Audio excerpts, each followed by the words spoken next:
Welcome to a day in the life of a stay-at-home mom, small business, and homeschooling mom. Here we go.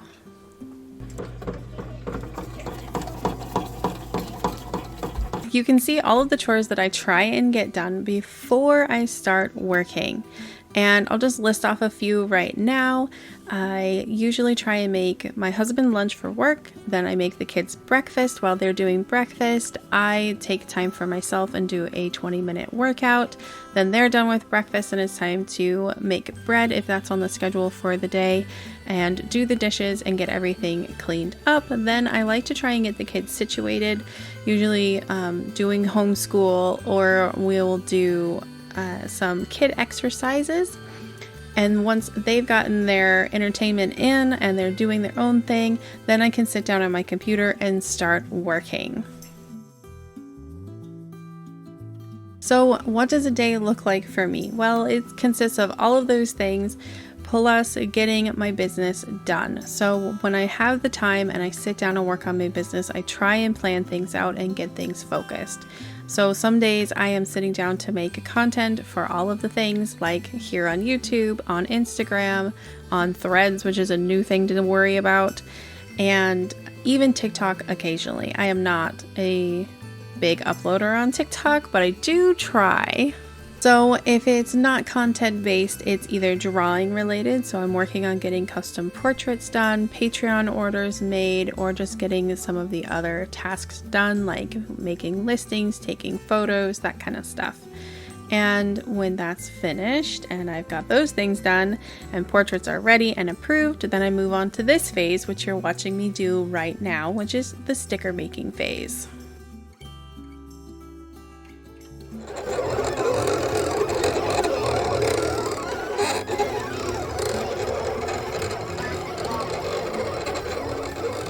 So when I sit down to make stickers, I always have to start at the very beginning, which is looking up the customer's orders and making sure I know exactly how many stickers they need, what kind of bundles they purchased, and if they're waterproof or they're just glossy stickers, because depending on what they ordered depends on how the sticker making process is going to go. If they're going to need vinyl, like you're seeing me apply right now, then I need to know that ahead of time so that I can print them on the right paper and I can add that vinyl coating. Now I do make other types of stickers in my business, and those would be the glossy sticker paper sticker sheets. And I use glossy sticker paper instead of matte. I just kind of like the shine. And those need to be printed on a different kind of paper that's obviously not waterproof.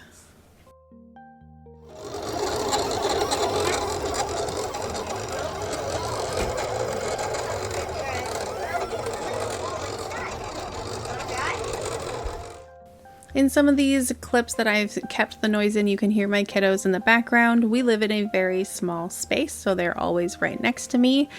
They're usually in the living room, which is maybe 10 feet from me when I am working in my office, which is just a 3 by 2 foot long table that has my cutting machine, my computer, my printer, and everything else I need to run my business.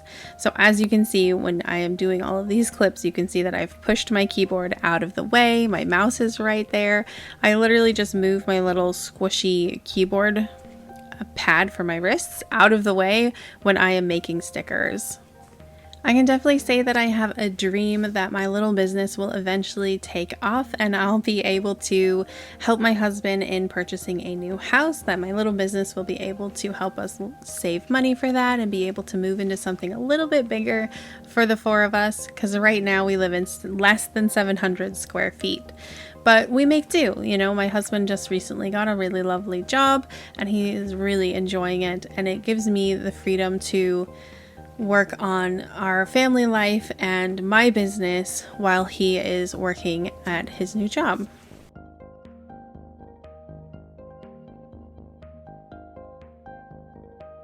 Time for a bread check. Let's see how it's doing. And it's looking pretty good. It's not quite done yet. It still needs to cook.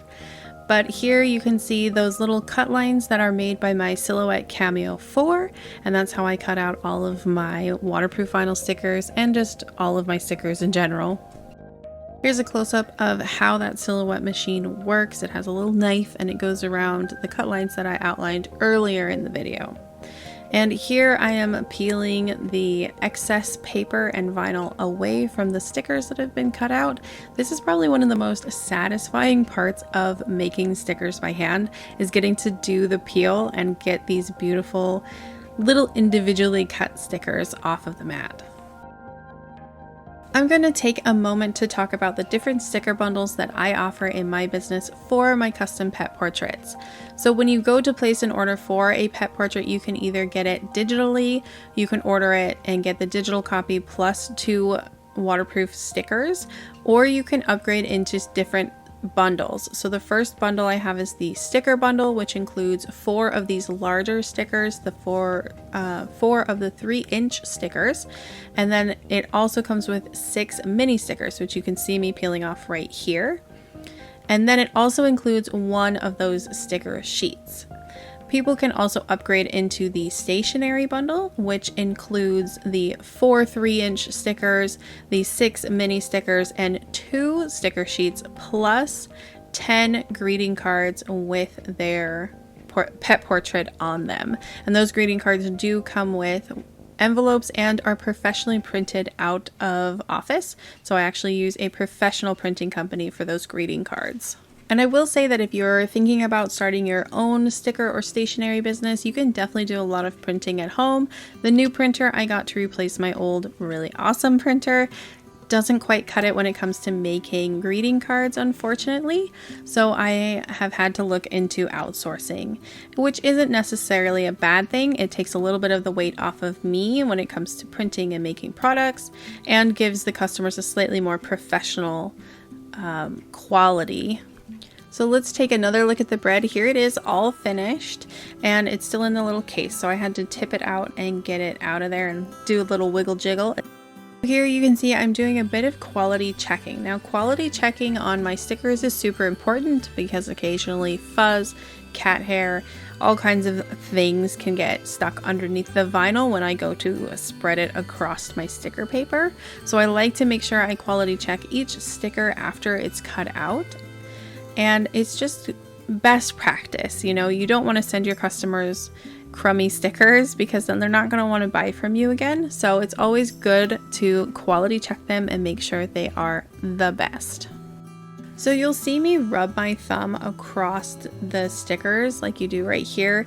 And that's because sometimes the cut paper can get stuck to the vinyl or fuzz can be on there. And so I like to rub my finger across to see if I can get it off. If I can't, it's obviously not on the outside, it's trapped on the inside between the print and the vinyl. And then if that happens and I don't have enough extras, then I have to go through and reprint, revinyl, and recut the sticker sheets again to make sure that the customer gets the right amount of high quality stickers for their order.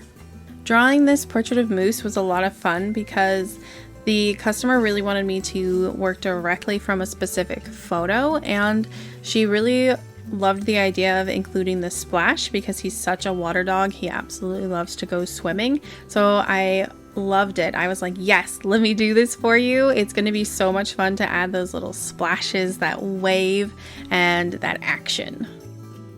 So let's talk about the business tip of the day, and it's going to be breaking things down into smaller, more manageable steps. So originally when I started my business, I just felt like I had to be attached to my phone all the time. And if you ask my husband, he still thinks I am. But it's really about breaking things down and doing them at certain times of the day. So making sure you set time aside for making content, for answering messages and emails, for making product and making the custom drawings if that's what you're doing. But you need to make sure that you set it down into actionable steps. And even if you work better knowing how much time you have, like set aside an hour for content, set aside an hour for getting custom artwork done, set a time aside for answering emails and messages. But when you're able to break it down into smaller steps, it becomes a lot more manageable for you to actually get things accomplished, and you're less likely to start procrastinating and making excuses for getting things done. Thank you so much for joining me in today's video. Let me know in the comments if you are a fellow small business owner and if you have any small business questions that you would like me to answer. I might do it in the next video, but I'll definitely answer it in the comments below just to give you some advice. Thank you so much, and I'll see you in the next one. Bye!